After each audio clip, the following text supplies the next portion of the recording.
not only are you being brought into a program that's high ranked, but you're also being brought into a community.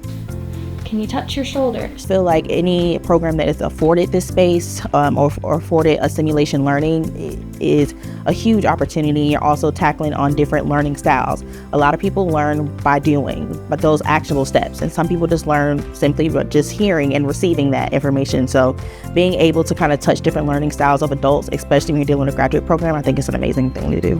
Focus is really on the clinical skills. I feel so prepared at this point in my student career to go out there and start being an occupational therapist, and that's because of the opportunities that I was given, again, both here in the sim labs and in the classroom, and then going out into the community with some service events that we have, or opportunities to learn just out in Richmond as well. I would definitely remember it as one of the best learning opportunities of my life.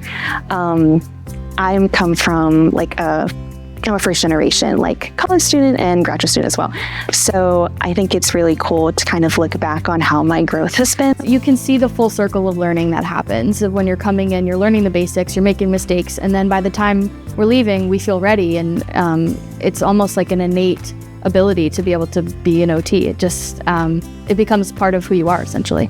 Kind of demonstrates what the program brings holistically and how it supports each student. So knowing that I am a part of the school in general, just a program, it just excites me. So it kind of just validates where I'm going in my trajectory as far as this career. So it makes me feel really good.